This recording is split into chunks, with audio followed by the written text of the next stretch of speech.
Hi, everyone. It is so great to be here. For the last couple months, I've kind of taken a step back. And so this is really my first sort of public engagement. And I'm very, very excited to be here to start the season 2 of our Candid Conversations. But before we start, I'd like to say something that my coworker, Irene, who's on this call, did on a call on Monday. And I was so impressed with the land acknowledgement that she gave. I asked her for the script because I think it's really an important way for us to start these conversations. And in the spirit of healing, I acknowledge and honor the Ohlone people whose traditional lands of 12,000 years were unceded, and part of which is now known as the East Bay in the San Francisco Bay Area of California, where I'm currently occupying. So thank you, Irene, and thank you to the spirit of the Ohlone people for the land that we're now occupying. So today we're going to hear from Elijah Brice Middleton. And last year at Expo, my coworkers Lisa and Sharon met Elijah. And when they came back, they said, you know what, you need to meet Elijah. He has an amazing story of his involvement in animal welfare. And after talking with Elijah and after seeing his video, I'll tell you, any of us that are involved in hiring in animal welfare really need to watch this video before we make any hiring decisions. Because I think Elijah is such a great example of resiliency and relatively young person, and yet continued to persevere when others around him maybe necessarily didn't support him in the way that he should have been supported. And I think that we can do a lot to improve the way we do the things that we do and the way we perceive what makes a good candidate for the positions that we have, especially when those candidates don't look like us. And how do we develop those kinds of skills that don't come from necessarily the biases that we all hold, but actually come from a place where we forego judgment and really view the work that we do in a much more inclusive way to promote belonging. So with that, I would like to introduce you all to Elijah Brice Middleton, and he's going to come back after this video to talk to us in person. Hello, my name's Elijah Brice Middleton, and I am the Executive Director of Plainfield Area Humane Society. And I got into this field really due to my father and how I was raised in a very, very animal positive environment. We always had some amount of animals in the house. Since I was a toddler, I had tegus, I had all kinds of lizards, all kinds of snakes, all kinds of exotics. And he really instilled in me the value of caring for those who couldn't care for themselves and caring for animals in general. So when I found injured bats on the street, I was the one to pick it up and bring it home and nurse it back to health myself. I have always had an affinity for animals. I always wanted to be someone who could improve an animal's life on this planet. However, I had a passion at that time to be a research scientist, ecologist specifically, and animal behaviorist. And so I did my undergrad in Massachusetts, and I double majored in behavioral ecology and evolutionary biology. And from there, I really wanted to go on to get my PhD in research science and really be an ecologist and ethologist out there in the field, sort of doing the work on the ground. With my bachelor's, I realized it wasn't the field for me. There was missing something, but I just was not sure what. So I really just decided to go on a journey of finding out what that was. I ended up working in the financial sector, fintech specifically, with Bitcoin and cryptocurrencies. And it was a very fulfilling job when it came to my business acumen and learning more about business practices and learning more about finance. However, I was still missing a very big part of what I loved and what I grew up wanting to do, which was science and animal care. After some time on Wall Street and in the business world and fintech, I decided to leave and go explore and apply to as many different animal places that I could, whether it was veterinarians, zoos. I really just needed to get myself near to something with more than two legs, honestly. From there, I ended up getting an interview opportunity with animal care centers of New York City.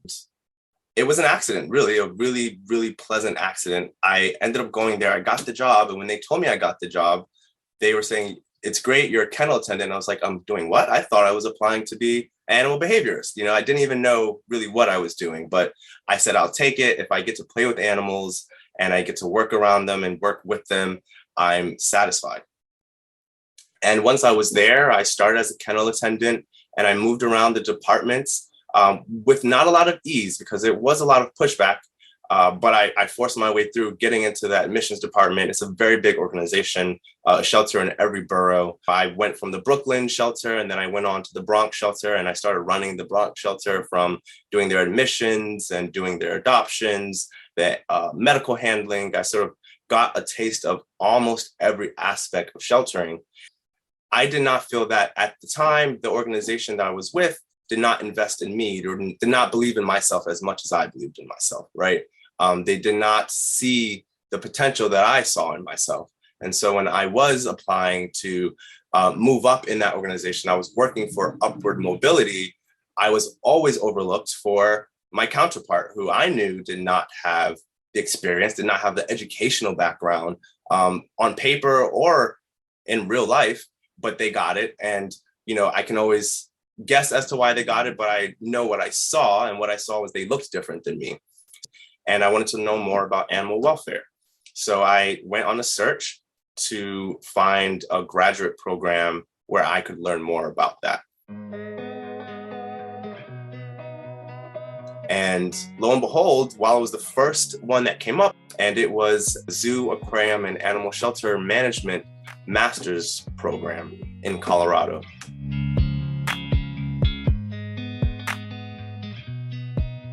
From there, I was able to work with many, many shelters around that state and surrounding states, and getting to know how they work, how they operate, what's the culture of sheltering, not just in Colorado, but is there a culture of sheltering that spreads across the whole country?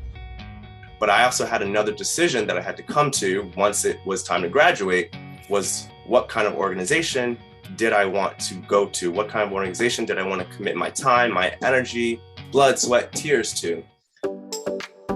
I realized I needed to be somewhere where I could have the most impact, where I could make the most amount of change, the place that needs me the most, but probably wants me the least. And so I ended up at a small shelter in Central Jersey, somewhat rural, somewhat suburban. It's got a mix of communities around here.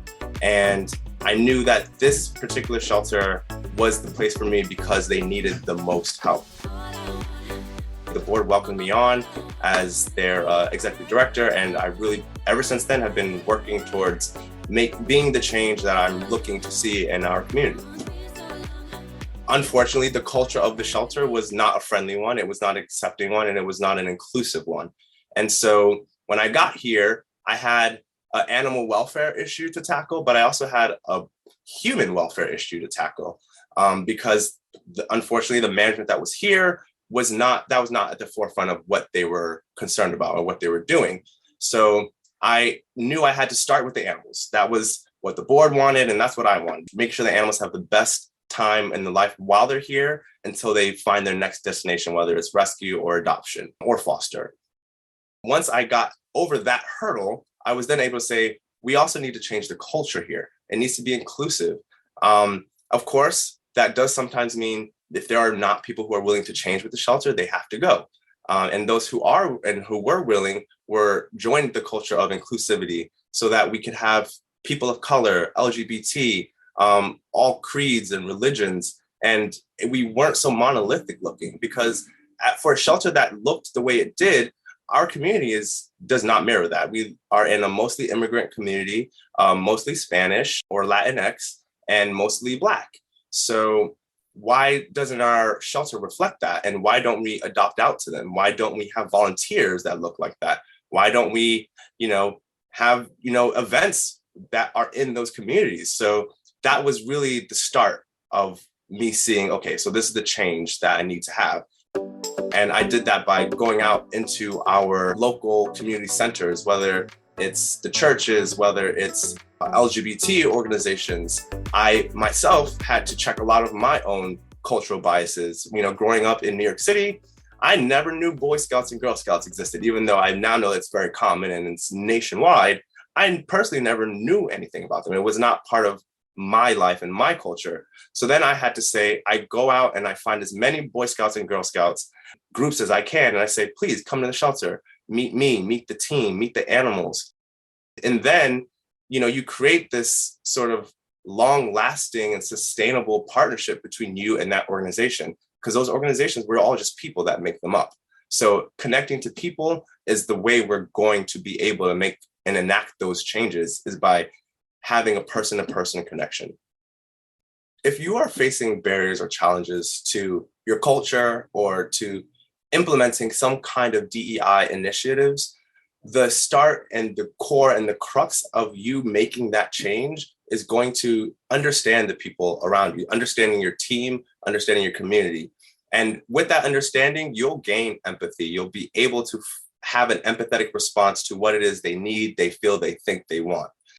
It can feel like such a lofty goal when we talk about DEI, right? We see the issues around us and we always often wonder, how can I affect that change?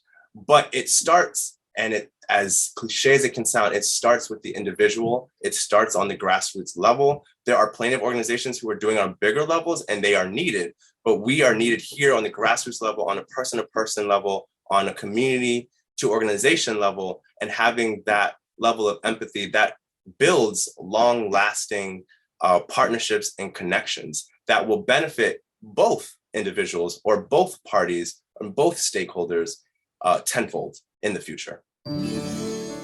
I can only speak from personal experience.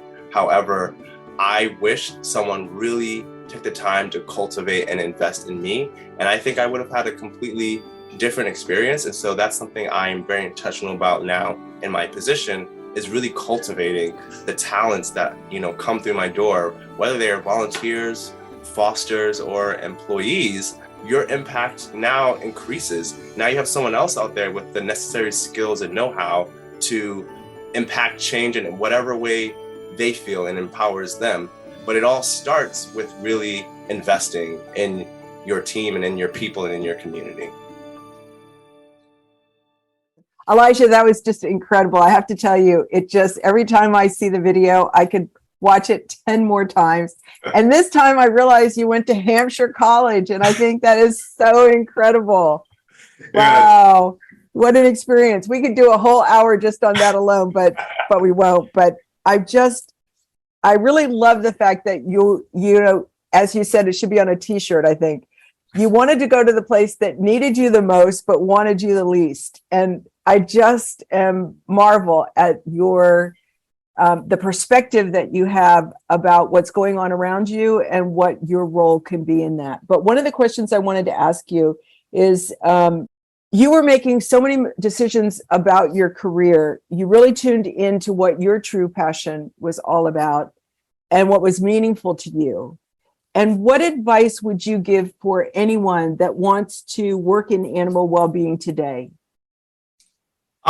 So there's so many paths that you can take to get to the destination, especially in animal well-being. And it's such a personalized process. However, I do feel that you have to not rush yourself. Give yourself some grace and explore. Get a taste of as many things as possible. Just like with stocks or anything else, diversify. If you diversify, you're most likely going to find what it is you're looking for, what it is that is going to feed your soul. And that's how I lead my life. That's how I lead in my professional life as well, as what is going to feed my soul. And that's how I found this job. And that's how I found this field, was following what fed my soul. And hopefully, if by doing that and taking the proper steps and time, everyone of all ages can find what is going to be that for them. Oh, that's beautiful, Elijah. I'd like to just ask you to speak a little bit more about the work that you do in the community, because Elijah, it seems like we've spent a lot of time in animal well-being, focused on what's happening within the walls of the shelters and our, organizations. And when it comes to really interacting with the public, we've often done that from a position of, here are the things that we can do for you, sort of, can you use them or not?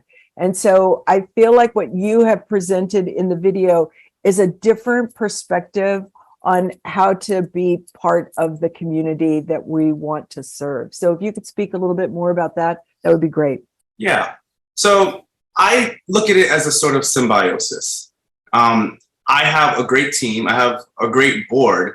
And what we do and what I implemented was either I or someone on my team or one of our board members, we have to go out into the public. We have to go, like I said in the video, go to the fairs and meet the vendors, go to the schools, invite them out to us and show them that we're here. In my personal experience, my shelter was not very well known in the community when I got there. You could go and meet a person and they had no clue there was a shelter near them. So I said, well, how do we change that? How do we let people know that we're here? And we're not just here, but we're a resource for them. We're here for the people. And the people are both the families and their loved ones, which are the animals. And how can we explain that to them in a way that isn't going to infringe on them? And so I join them and I meet them on what makes them comfortable in their territory and their space. And going into their spaces, it shows them that you care. It shows them that you're willing to take the time out to say, hey, this is what I'm doing in the community. I want to offer you this resource. I want to offer you this support. And it comes with no strings attached. It comes at no cost to you. It's just me simply lending a hand. And if you do that, you will find that over time, you'll get that and back. They'll start to come to you without you even really trying. A lot of people ask, I have gotten the question, well, how do you get people to apply? We're not seeing the applications, but people have to know you're there. People don't know what they don't know. And so, unfortunately, if you depend on your social media or your website, there's always going to be people that are going to be missed. There's going to be people that are going to fall through the cracks because access is always a thing. And not everyone is going to have that access to see you. So you have to try and reach the demographics and the communities that normally you guys would not cross paths. And I see that in a lot of shelters. And my shelter was one of the biggest culprits of that. And so that's how I just started. And it has become a culture. Now that my board expects that of us, it's an expectation that we go out into the public and we meet people face to face. And it's a great experience because you also make connections, like I said, that benefit everybody. And it benefits, in the end, the animals and the families we're trying to help. I think you've done so much to give us some key points for recognizing that sometimes old school isn't so bad. Meeting people, shaking their hand, going to where they are, as opposed to focusing on always technology and the ease at which technology allows us to make connections, but it's not always the connections that we need to make. Right. And I'm a millennial. I get it. I love using technology. I think it is an important tool and not one that we should scoff at, but it's not the only one. And sometimes it's not necessarily the strongest one. So. Well, I think you're an amazing spokesperson for the value of hiring millennials and why we need to do more of that. And we don't need to, I think sometimes we get caught up in the whole idea that people have to somehow pay their dues, whatever that means. And I think that when we remember that we're dealing with, cats and dogs, that there's really so much that I think different generations can bring to what we do and how we do it, that it's time for us to give them a chance. Yeah, I agree. So Allison Cardona, do you want to unmute and ask your question? Sure. Sorry that I can't come on camera. I have a barking dog, but that was so inspiring, Elijah. Thank you so much. I have to comment too, that it's just like, if you're not valued and invested in, you got to make the move. And I love that you did that and kept advocating for yourself. But I wanted to ask, what's next for you? I could see you running a very large organization or big shelter. And I can't wait to see where your career takes you. Oh, thank you. Thank you. I appreciate it. right now, I'm still focused on my organization and getting it to where I envisioned it. We're starting a capital campaign, so we're in the midst of that. And anyone on this call who knows what that's like, it's kind of a nightmare, but it's also very fun and very rewarding. So after that, who knows? I mean, I'm not one to limit myself, but I am one that my next step will be some place where I can affect change on an even greater scale, most likely. Oh, that's beautiful. What do you tell yourself when things getting tough and you know you need to keep moving forward? Because you certainly had a lot of those situations for someone who's so relatively young. So what helped you to keep going? Yeah, I am a big proponent of self-care. I push that actually in my shelter very often. I say, it's not just work-life balance. I don't believe in work-life balance. I believe work is a part of life, and there's several other aspects that you're trying to balance. It's not just work and life. And so when I'm going through stressful times, I make sure to try to implement that in my life. What do I need? I have conversations with myself. I talk to myself all the time. And I say, what do I need in this moment that is going to make me feel better? What do I need in this moment that is going to put me in a positive headspace? And having those conversations, and I'll have them out loud even in my house by myself or talking to my dogs. And I walk myself through the steps of recovery needed. And it gets me there most of the time. Sometimes it takes 12 steps, sometimes it's 2, but it's really just figuring out, what does Elijah need? The same way I found out, what do I need when I want to go down my career path? I just have those conversations with myself and I figure out what is the imbalance? What am I not getting enough of in my life, or what am I getting too much of? And then I try to just recalibrate. Thank you. That's great. So Sloan, it's so good to see you on this call. Why don't you unmute and ask your question? Yeah, absolutely. And apologies with background noise. I have 2 tiny human puppies bouncing around, so I'm also on camera.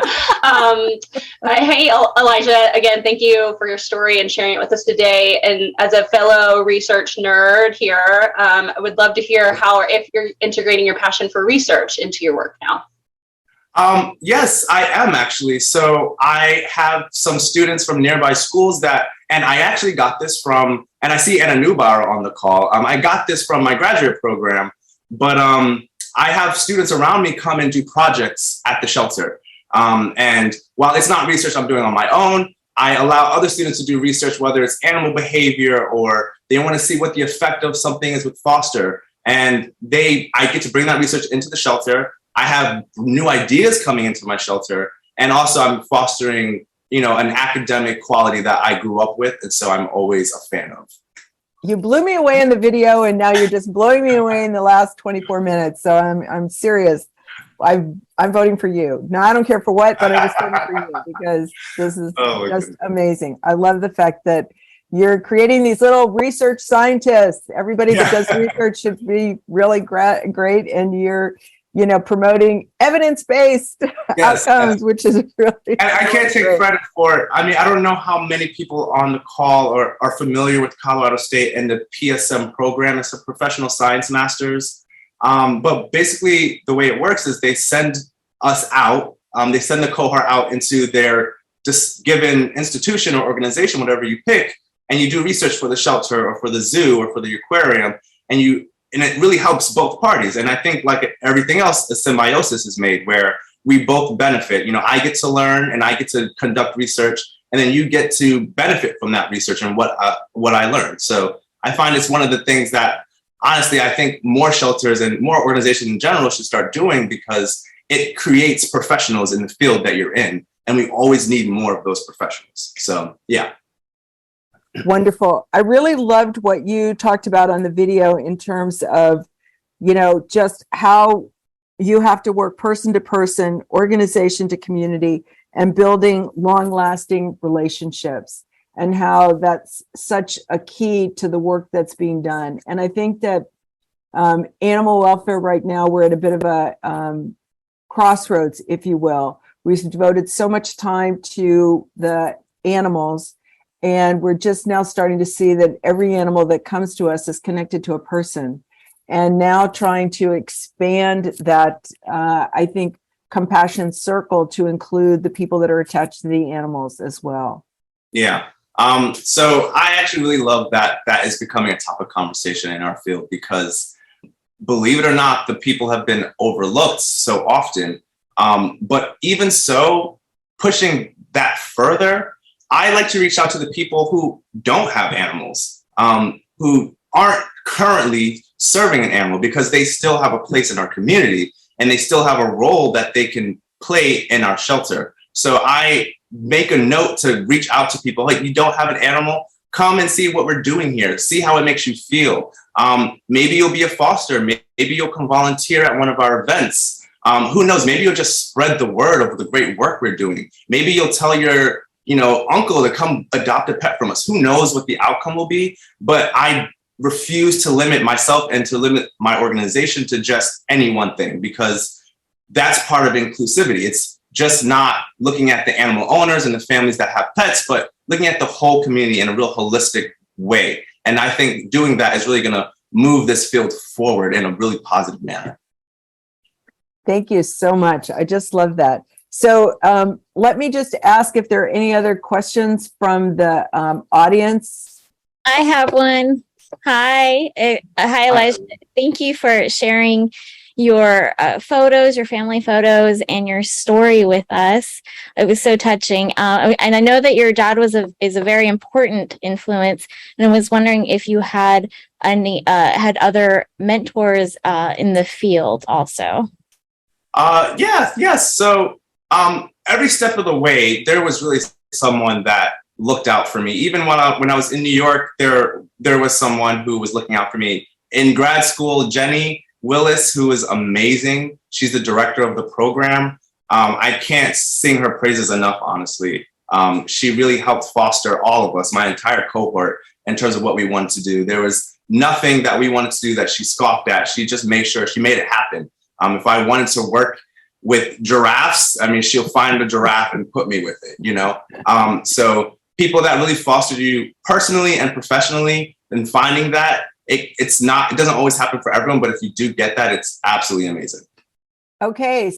I want to thank everybody for being here today. I want to thank the team at Maddie's Fund for all their hard work in getting, season 2 launched. I also want to remind you all that all of our Candid Conversations are now available on your favorite podcast channel. So when you're out walking and you want to get a little inspired, please think about those podcasts for sure. And I really want to thank Elijah. Thank you so much for being here. Thank you for kicking off our season 2. I'm so excited about what this means for not only all of us here on this call, but I think our industry. These are the kind of conversations that we need to have on a regular basis. I think these are the kind of conversations that are going to make us different about the work that we do, more effective about the work that we do, more inclusive about the work that we do. So Elijah, thank you so much. And I think this is not going to be the last time we hear from you. That is for sure. No, I thank you so much for the opportunity just to speak to you guys. It's always amazing. Thank you. Thank you all.